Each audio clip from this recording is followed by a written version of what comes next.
હાલો friends, આજે આપણે બનાવીશું વધેલી રોટલીના પકોડાની રેસીપી. તેના માટે મેં 3 બટેટાને બાફેલા લીધા છે અને બટેટાની માથેથી મેં સ્યાલ છે તેને કાઢી લીધી છે. હવે બટેટાને આપણે ખમણી લેવાના છે. તો આ રીતે બટેટાને આપણે ખમણી લેવાના, જેથી કરી બટેટાને કોઈ પણ મોટા ગાંઠા ન રહે. તો આ રીતે આપણે બધા બટેટાને ખમણી લેશું. બટેટાને આપણે ખમણી લીધા છે. હવે આપણે મસાલો કરી લેશું. હવે આપણે કડાઈ લઈ લીધી છે, તેમાં આપણે અડધું પાવડું ભરી અને તેલ નાખી દેશું. ગેસની ફ્લેમને આપણે ચાલુ કરી દેશું. તેલને આપણે ગરમ થવા દેવાનું છે. તેલ આપણું ગરમ થઈ ગયું છે. હવે તેમાં અડધી ચમચી ભરી અને રાઈ નાખી દઈએ. થોડું આપણે જીરું નાખી દઈએ. થોડાક મીઠા લીમડાના પાન નાખી દઈએ. હવે તેમાં આદુ અને મરચાંની પેસ્ટ નાખી દઈએ અને સારી રીતે સાતળી લઈએ. બધી વસ્તુ આપણી સારી રીતે સતળાઈ ગઈ છે. હવે તેમાં આપણે નાની કટ કરેલી ડુંગળી નાખી દઈશું. તમે ડુંગળી ન ખાતા હોય તો તેને તમારે સ્કીપ કરી દેવાની. ડુંગળીને પણ આપણે સારી રીતે મિક્સ કરી દઈશું. ગેસની ફ્લેમને આપણે ધીમી રાખવાની છે, જેથી કરી મસાલો આપણો બળી ન જાય. આપણે રોટલીના પકોડા બનાવીએ છીએ એટલે મેં તેમાં ડુંગળીનો ઉપયોગ કર્યો છે, જેથી કરી પકોડા છે ખાવામાં એકદમ ટેસ્ટી લાગે છે. ડુંગળીને મેં થોડી વાર માટે સાતળી લીધી છે. હવે તેમાં બાકીના મસાલા પણ આપણે નાખી દેવાના છે. હવે તેમાં આપણે ચપટી જેટલી હળદર નાખી દઈશું.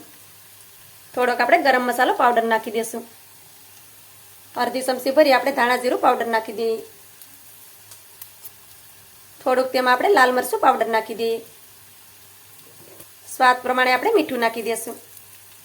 હવે આપણે બધી વસ્તુને સારી રીતે મિક્સ કરી દઈએ. તો બધી વસ્તુને આપણે સારી રીતે મિક્સ કરી દીધી છે. હવે તેમાં બટેટાને નાખી દઈએ. હવે બટેટાને સારી રીતે મિક્સ કરી દઈએ.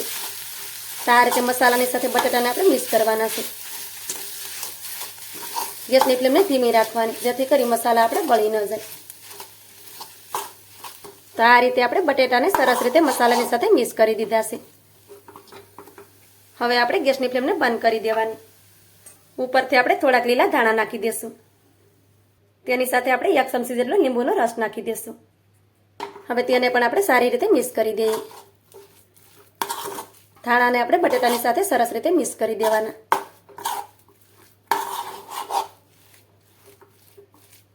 ધાણાને પણ આપણે બટેટાની સાથે સરસ રીતે મિક્સ કરી દીધા છે. હવે મસાલાને આપણે નીચે ઉતારી દઈશું. તેને થોડી વાર માટે આપણે ઠંડો કરવા માટે રાખી દઈશું. હવે આપણો મસાલો ઠંડો થાય છે એટલી વારમાં આપણે બેટર બનાવી અને રેડી કરી લેશું. તેના માટે મેં અડધો વાટકો ભરી અને ચણાનો લોટ લીધો છે. તેને મેં આ રીતે સાળીને લીધો છે. હવે તેમાં આપણે સ્વાદ પ્રમાણે મીઠું નાખી દઈએ.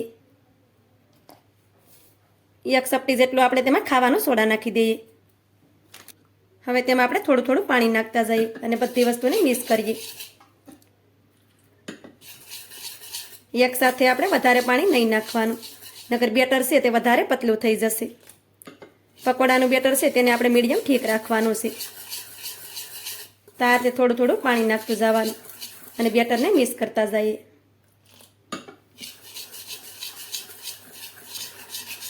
તો આ રીતે બેટરને તમે જોઈ શકો છો કે બેટરને મેં આ રીતે મીડિયમ ઠીક રાખ્યું છે. તો આ રીતે મેં બેટર બનાવી અને તેને રેડી કરી લીધું છે. હવે આપણે બેટરની ઉપર ઢાંકણ ઢાંકી દઈશું અને બેટરને આપણે 5 મિનિટ માટે રેસ્ટ કરવા માટે રાખી દઈશું. હવે આપણે વધેલી 2 રોટલી લીધી છે. તો આ રીતે મારી પાસે 2 રોટલી છે વધેલી, તો મેં 2 રોટલી લીધી છે. તમારે વધારે પકોડા બનાવવા હોય ને તમારી પાસે વધારે રોટલી હોય તો તમે વધારે રોટલી પણ લઈ શકો. હવે રોટલીને આ રીતે આપણે ફોલ્ડ કરી દેવાની છે. પછી રોટલીને આપણે એકસરખી આ રીતે કટ કરી લેશું. તો આ રીતે કાતર લઈ અને કટ કરી લેવાની, આવી રીતે. તો આવી રીતે આપણે બંને રોટલીને કટ કરી લેશું. તો આ રીતે આપણે બંને રોટલીને કટ કરી લીધી છે, તમે જોઈ શકો છો. આપણે આ રીતે એક રોટલીને લઈ લીધી છે. હવે આપણો મસાલો પણ સરસ રીતે ઠંડો થઈ ગયો છે. તો આ રીતે આપણે મસાલો લઈ અને રોટલીમાં નાખવાનો છે. પછી આ રીતે ફેલાવી દેવાનું. તો મસાલાને આ રીતે એક સાઈડમાં રાખવાનો છે આપણે અને એક સરખો ફેલાવાનો, જેથી કરી પકોડું આપણું એક સરખું બને. આ મસાલામાં આપણે લીમડાના પાન નાખ્યા છે, કેમ કે લીમડાના પાન છે તે આપણા શરીર માટે ખૂબ જ ફાયદાકારક છે. તો આ રીતે રોટલીની એક સાઈડમાં આપણે મસાલાને રાખી દીધો હશે, તમે જોઈ શકો છો. હવે રોટલીને આપણે આ રીતે ફોલ્ડ કરી દેવાની છે અને આ રીતે થોડું દબાવી દેવાનું. આપણે આ રીતે એક સરખું કરી દેવાનું, જેથી કરી પકોડા આપણે એક સરખા બને. તો તમે જોઈ શકો છો કે આપણું એક પકોડું બની અને તૈયાર થઈ ગયું છે. હવે આપણે આ જ રીતે બીજા પકોડાને પણ બનાવી અને રેડી કરી લઈએ. આ રીતે આપણે બધી રોટલીમાં મસાલો ભરી અને રેડી કરી લીધું છે. તમે જોઈ શકો છો કે આપણા બધા પકોડા બનીને તૈયાર થઈ ગયા છે. હવે આ પકોડાને આપણે તળવાના છે. તેના માટે મેં તેલને પણ ગરમ કરવા માટે રાખી દીધું છે. તેલ પણ આપણું સરસ રીતે ગરમ થઈ ગયું છે. હવે આપણે એક પકોડાને લઈ લઈએ અને બેટરમાં ડીપ કરી દઈએ. તો આ રીતે આપણે બેટરમાં તેને ડીપ કરી દેવાનું. તો આ રીતે પકોડાને મેં બેટરમાં ડીપ કરી લીધું છે. હવે આ રીતે વધારાનું બેટર છે તેને કાઢી લેવાનું અને પકોડાને આપણે તેલમાં નાખી દઈએ. હવે પકોડાને આપણે થોડી વાર માટે સડવા દઈએ. તેને પલટાવવાની ઉતાવળ આપણે નથી કરવાની. પકોડાને આપણે એક સાઈડમાં થોડી વાર માટે સડવા દીધું છે. હવે તેને બીજી સાઈડમાં પલટાવી દઈએ. તો આ રીતે આપણે નિરાતે તેને પલટાવી દેવાનું. હવે પકોડાને આપણે બીજી સાઈડમાં પણ સડવા દેશું.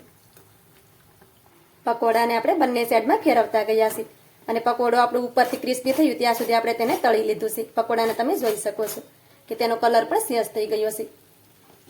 પકોડો આપણું ઉપરથી એકદમ ક્રિસ્પી થઈ ગયું છે. પછી તેને કાઢી લેવાનું. તો પકોડાને આપણે એક થાળીમાં કાઢી લેશું અને તેમાં તેલ તો બિલકુલ પણ નહીં રહે.